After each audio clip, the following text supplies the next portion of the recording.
जगज्जालपालं कनत्कण्ठमालं शरत्चन्द्रफालं महादैत्यकालं नभोनीलकायं दुरावारमायं सुपद्मसहायं भजेऽहं सदाम्बोधिवासं गलत्पुष्पहासं जगत्सन्निवासं शतादित्यभासं गदाचक्रशस्त्रं लसत्पीतवस्त्रं हसच्चारुवक्त्रं भजेऽहं सदा भाविन्तुनेनु निनु भजिंचुवानु जीवितं सागुंतुनु नामस्मरणतोले आनन्दं कोनि भक्ति पारुता भजेऽहं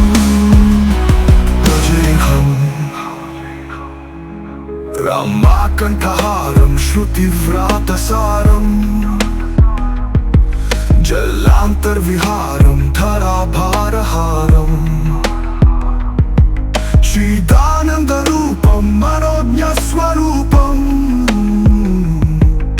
धृतानेकरूपं भजेऽहं जराजन्महीनं परानन्दपीनं समाधानलीनं सदैवानवीनं जगज्जन्महेतुं सुरानीककेतुं त्रिलोकैकसेतुं भजेऽहं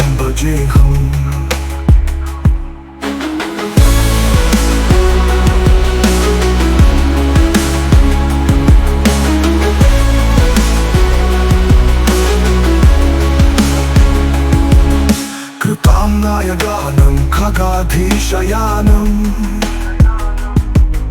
विमुक्तिर्निदानं हरारातिमानं स्वभक्तानुकूलं जगद्वृक्षमूलं निरस्तार्थशूलं भजेऽहं समस्तमरेशं द्विरेफाभकेशं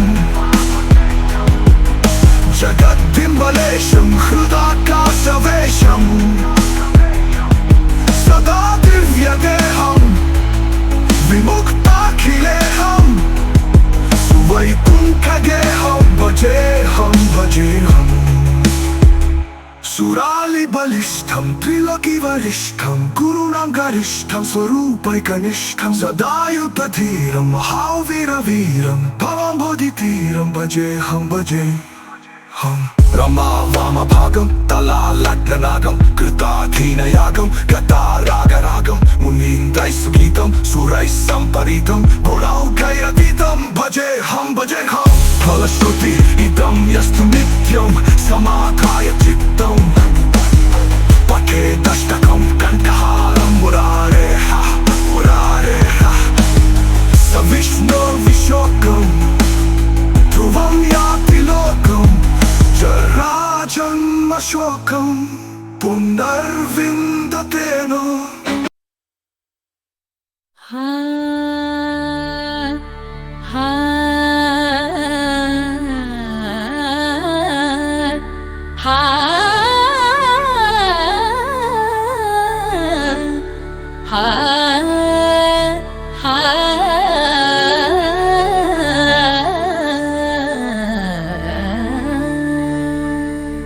जगज्जालपालं कनत्कण्ठमालं शरच्चन्द्रफालं महादैत्यकालं नभोनीलकायं दुरावारमायं सुपद्मसहायं भजेऽहं जगज्जालपालं कनत्कण्ठमालं शरच्चन्द्रफालं महादैत्यकालं नभोनीलकायं दुरावारमायं सुपद्मासहायं भजेऽहं सदाम्भोधिवासं गलत्पुष्पहासं जगत्सन्निवासं सतादित्यभासं गदाचक्रशस्त्रं लसत्पीतवस्त्रं हसच्चारुवक्त्रं भजेऽहं रमाकण्ठहारं श्रुतिव्रातसारं जलान्तर्विहारं धराभारहारं चिदानन्दरूपं मनोज्ञस्वरूपं धृतानेकरूपं भजेऽहं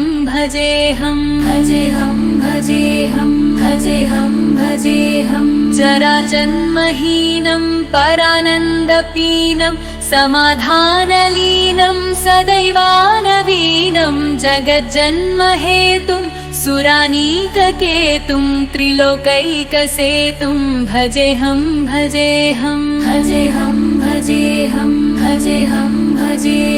कृताम्नायगानं खदाधीशयानं विमुक्तेर्निदानं हरारातिमानं स्वभक्तानुकूलं जगद्वृक्षमूलं निरस्तार्थसूलं भजेऽहं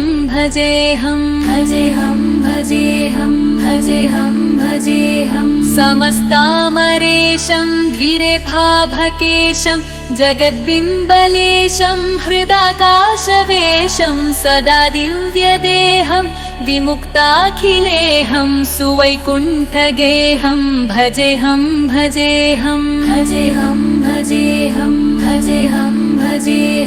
सुरालीबलिष्ठं त्रिलोकीवरिष्ठं गुरूणां गरिष्ठं स्वरूपैकनिष्ठं सदा युद्धधीरं महावीरवीरं भवाम्भोधितीरं भजेऽहं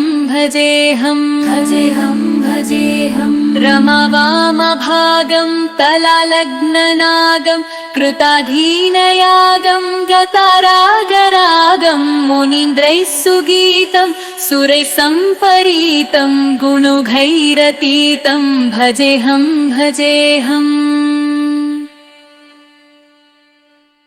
फलश्रुति इदं यस्तु नित्यं समाधाय चित्तं पठेदष्टकं कण्ठहारं मुरारे स विष्णोर्विशोकं ध्रुवं याति लोकं जराजन्मशोकं पुनर्विन्दते नो भजेऽहं जगज्जालपालं कणत्कण्ठमालं शरच्चन्द्रफालं महादैत्यकालं नभोनीलकायं दुरावारमायं सुपद्मासहायं भजेऽहं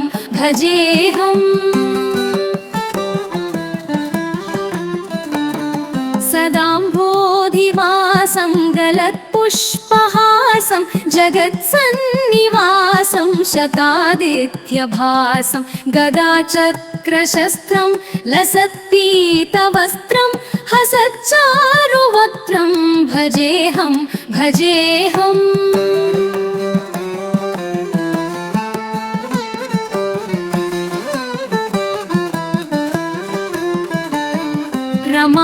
रमाकण्ठहारं श्रुतिव्रातसारं जलान्तर्विहारं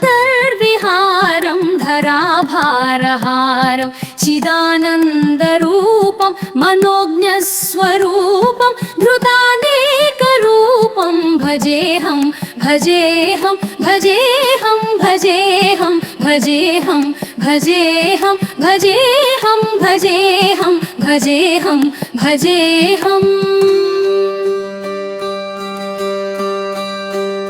जराजन्महीनं परानन्दपीनं समाधानलीनं सदैवानवीनं जगज्जन्महेतुं सुरानीककेतुं त्रिलोकैकसेतुं भजेऽहं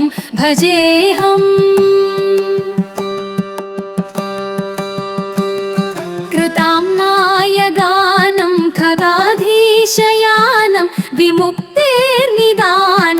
वरारातिमानं स्वभक्तानुकूलं जगद्वृक्षमूलं निरस्तार्थशूलं भजेऽहं भजेऽहम्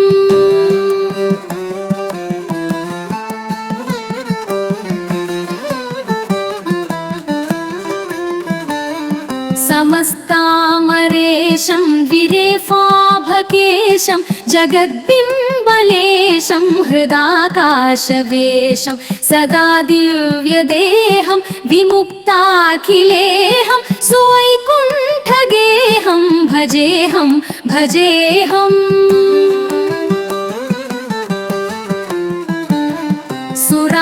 सुरालीबलिष्ठं त्रिलोकीवरिष्ठं गुरूणां गरिष्ठं स्वरूपैकनिष्ठं सदा युद्धधीरं महावीरवीरं भवाम्भोधितीरं भजेऽहं भजेऽहम्